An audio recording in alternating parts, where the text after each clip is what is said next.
Out of the blue, we just received a massive dev blog from the game director outlining the future of Helldivers 2 as it relates to progression. Now there's a lot here, both for the short and long term, but some are already asking, is this the new and improved Arrowhead, or is this more of the same? All talk and no action. Well, let's find out and expect my brutally honest thoughts along the way.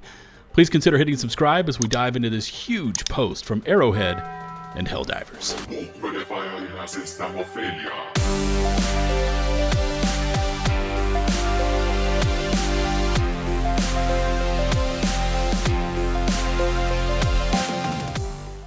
Okay, we just got a fat blog post from Helldivers game director Mikael Eriksson touching on all sorts of elements to in-game progression. Now this includes things like the Galactic War, character progression, which includes level caps, along with changes to mission structures, rewards, and a whole lot more.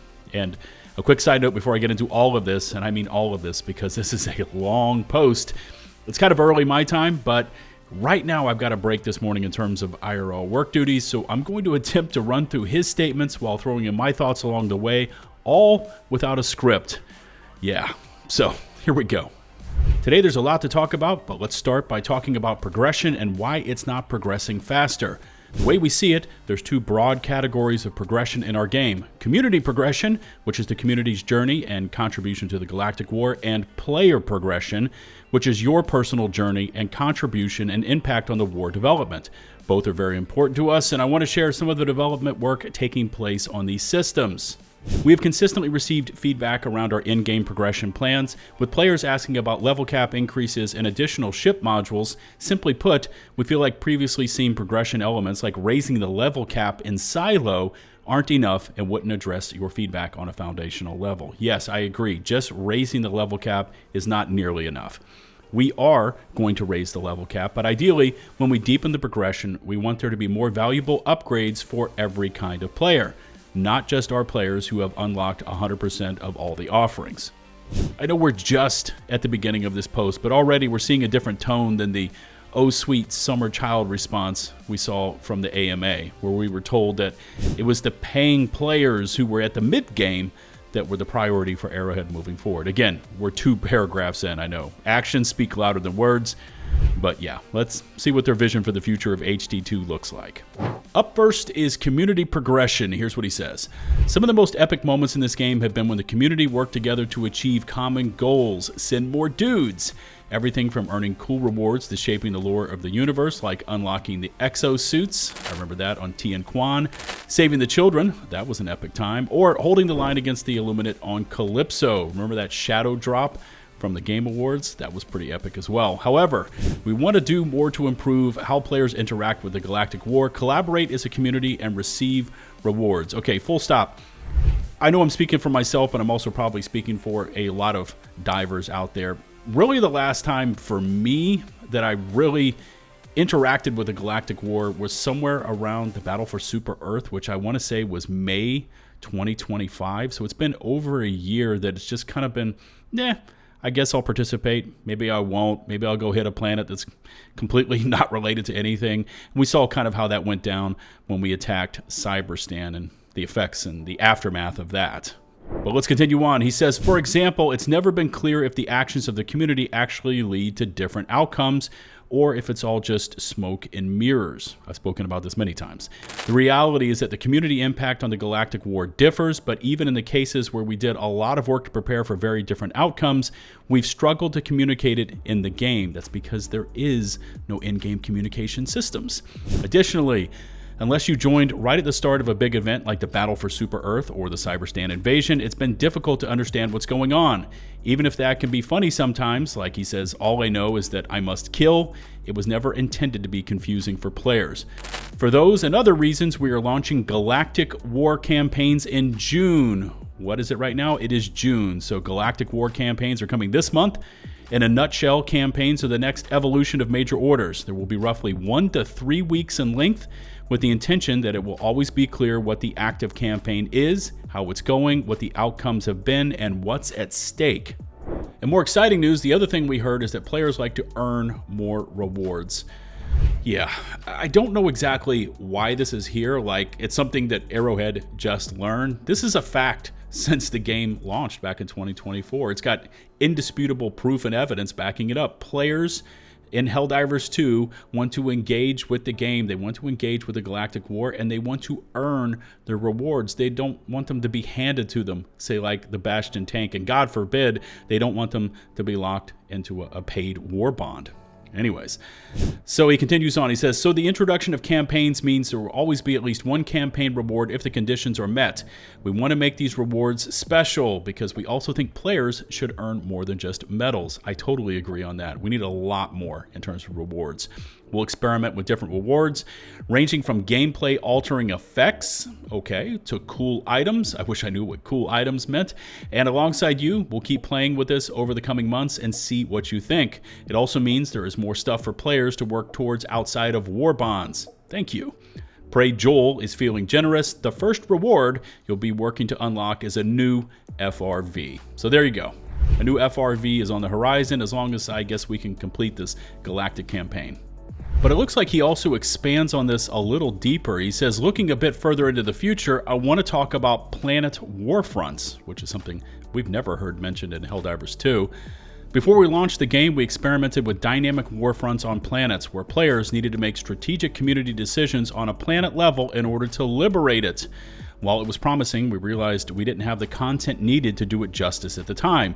We feel we've now added enough content to realize the vision we had for Planet Warfronts, and it's going to be the next big thing we're working towards in the Galactic War. When you see Johan talking about experimenting with roguelite systems, I remember that, he was referring to this.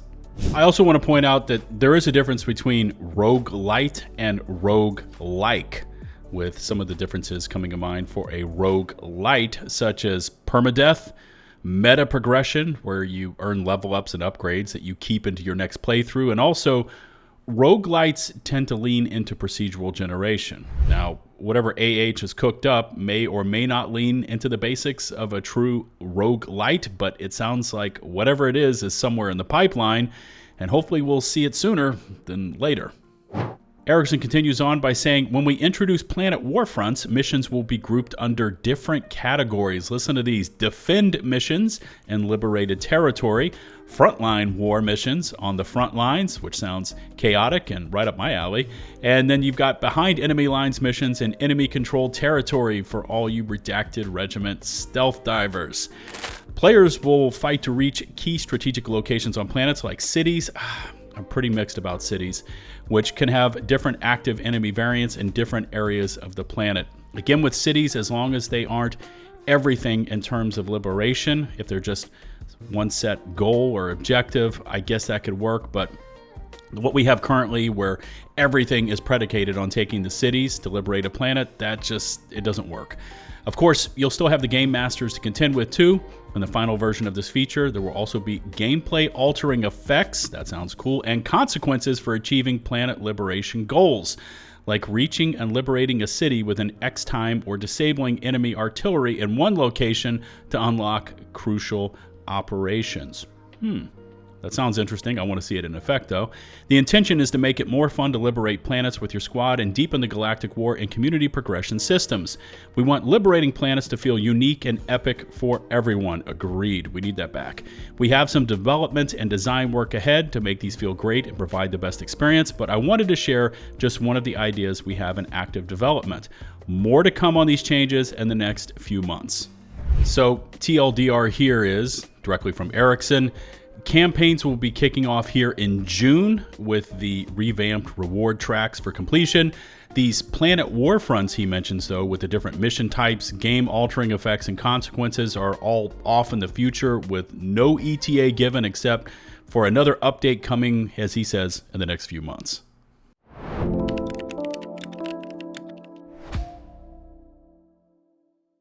But of course, when we're talking about progression, we also have to discuss player progression, which Eriksson now touches on. He says, as game director, it's important to me to make sure our players' personal motivations to play Helldivers 2 aren't in conflict with the goals of both their immediate squad or the community as a whole. I'm not laughing at him. I'm just harkening back and remembering a couple of pretty epic PvP at Extraction encounters I've had over the years. For example, If you had a goal to kill 100 Bile Titans and you didn't, you might be inclined to go, sorry guys, I've got medals to earn, and then you just scream out Leroy. I feel that personal orders have run into this issue many times, so we are transforming that system into personal campaign progression. Okay, so personal orders are, I guess, in the future, maybe now, hopefully now, are going to become personal campaign progression. The intent is for every Galactic War campaign to come with a personal progression reward track. Now that sounds kind of cool. That way, even if the community fails to reach a larger goal, players can still do their part towards their personal goals and get rewarded with cool things to mark their participation in various campaigns. I have said this time and time and time again.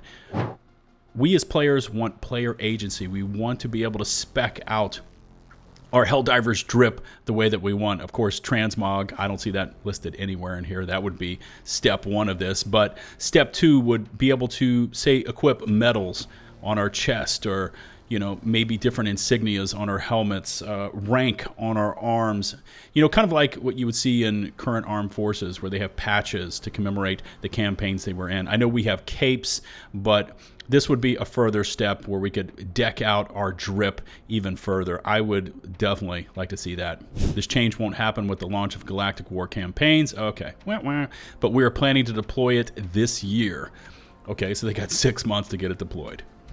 Eriksson's next statement was kind of out of the blue. Honestly, it wasn't on my bingo card for this overall progression discussion, but he says, lastly, let's talk about ships. We're bringing 2 big changes to your Super Destroyers. We're extending gameplay progression and adding customization to make every ship unique. Oh, now I see why it's included in here. He's probably going to talk about ship upgrades. Upgrading your ship, yep, will be the most exciting for players early on in their Helldivers 2 journey, but we also have some plans for the long term.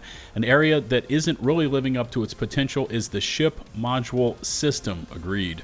Right now, players have the same progression path with very little agency or ability to adapt to different playstyles. I would also add in there, we haven't seen a new tier of ship modules since, when was it, July 2024? So right now we're approaching 2 years since we've had really anything to do with that ship module system. Plus, some of those are completely useless for the game, like Hellpod steering. Remember that one? For that reason and more, we're working on an overhaul of the ship module system that will change how this works. From that wording, it sounds like it's quite a ways out. By adding more player agency and significantly increasing the offerings for players to progress. Not only that, we're also adding more ships. Okay. The biggest shift we've done internally is we now have a dedicated ship team working on the first new ship. So they've got a ship team. Where is the balance team? Our intention is that each new ship will have their own unique progression paths, specializations, and customizations. And if you like the ships, we want to keep adding them, at least the ones we've planned so far.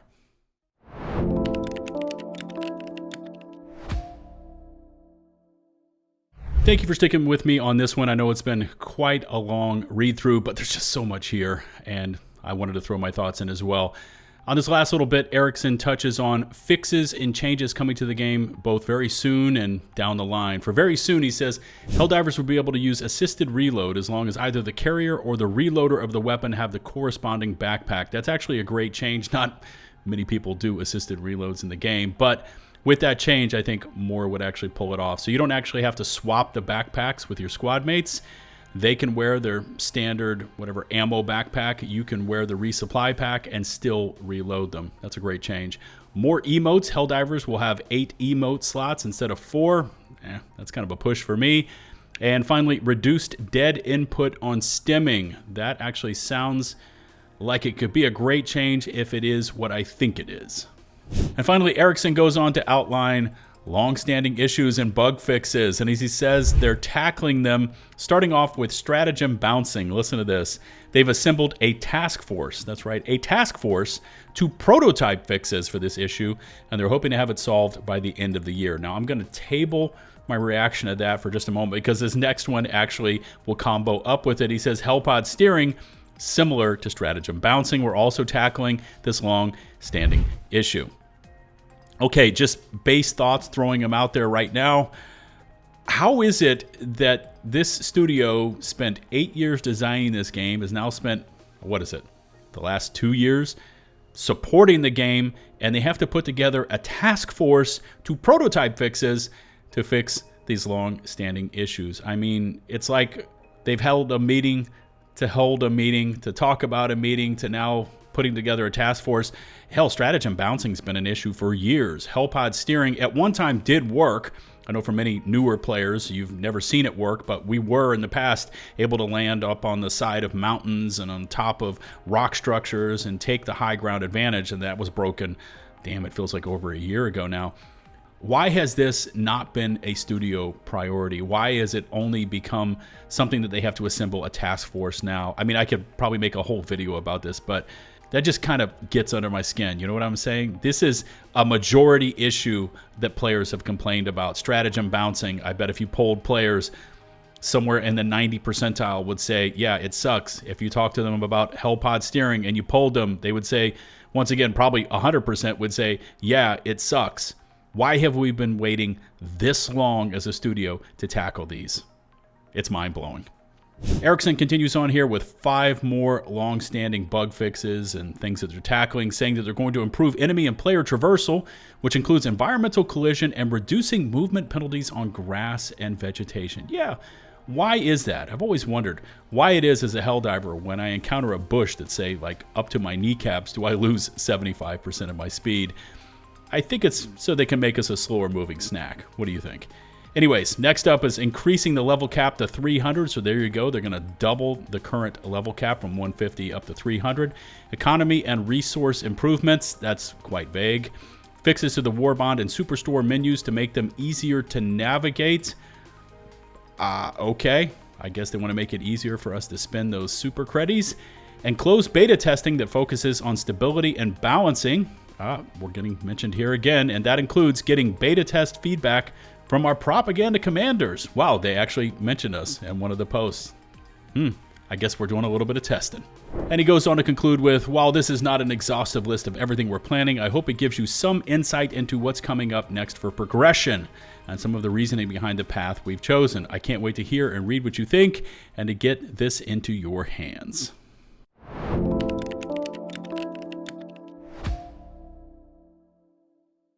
Before I continue to chime in with my thoughts and feedback, drop me a comment right now about what you just learned from Eriksson. Was it positive? Was it not enough?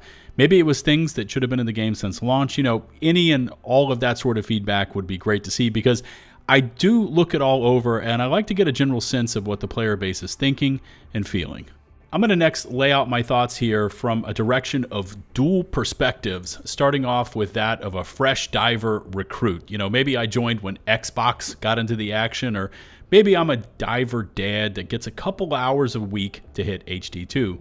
And for that cross-section of players, first off, many members of our player base will never see this blog post. So anyways, for this section of players, they'll just get home, log in, and eventually see some of these things just pop up in the game and say, hey, you know, that looks pretty cool. And to be honest here, even for me as someone that has been there on the front lines since the beginning, I read this thing over, progression, a revamped Galactic war, changes to ship upgrades, and a level cap increase, and I say, yeah, it sounds like Arrowhead is getting their act together. But there's also another side to me that looks at some of these things and just says, this should have been in the game since launch, this should have been there a few months later, and so on. Almost like I've read from many of you when you say that you don't feel like praising Arrowhead for doing things that should have been done a long time ago. It's good that the commanders were finally mentioned because I get a lot of comments asking me why I continue to soldier on with Helldivers 2. Well, Eriksson mentions the program and the testing, which is about all I can say, but you know, the work is being put in, the feedback is being presented, the debates are ongoing, and overall, for me, quitting is just something I don't have in me, especially not with a game that I know, if given the right feedback and support, can actually blossom into a juggernaut of a franchise. Should progression have been a priority over a year ago? Yes. Is the Galactic War in a rough state? Yes. Did Arrowhead make a mistake by dismissing its veteran players while trying to pump out as many paid war bonds as humanly possible? Yes. All knowns and all things I've discussed here on the channel, but at this point, we've got a huge wall of text that looks promising. I mean, I'll give them that, but until it hits the game on in earnest, they're just words, and words that we've seen from this studio many times in the past. What's missing is any mention here about a task force that's being assembled to tackle game balancing. I mean, that's a major issue for a lot of players. How about a group that has been assembled to take on the out-of-control enemy durable damage issues, or the disastrous upscaler patch that is entering its 6th day of being live with no announcement about an incoming fix? I mean, there's a ton of work ahead here for Arrowhead if they want to get HD2 back into lean and mean fighting shape. And while, yes, it's cool to hear about these upcoming plans, we just need more. We need more communication. We need more testing. We need a lot more fixes and more action in general. Am I hopeful? I'm not going to lie, I always am, but I'm also a realist, and we'll be there watching every step of this path they have chosen, poised with feedback, praise, and criticism. But yeah, that's just my thoughts on it all, and hopefully my unscripted ramblings didn't get too far off center. Here's also where I turn to you, my viewers, for your valuable feedback. What did you think of their future plans for HD2? Did it hit the mark for you, or was it lacking? And if so, what could the post have done better? Any and all of that is on the table for today, so don't be shy. Let it all fly in the comment section. Just remember to keep it civil, and you know what I'm saying. If you found the video informative, please hit subscribe and ring the notifications bell to receive my future upload alerts. If you're on mobile, please take advantage of the swipe to hype function. And before we end this one, a massive thanks and shout out goes out to all of these hardcore channel members who show up day in and day out to support me, the content, and of course the channel. Until the next one, this is 𝗲𝗲𝗍𝗶𝘃𝗏𝗏 signing off.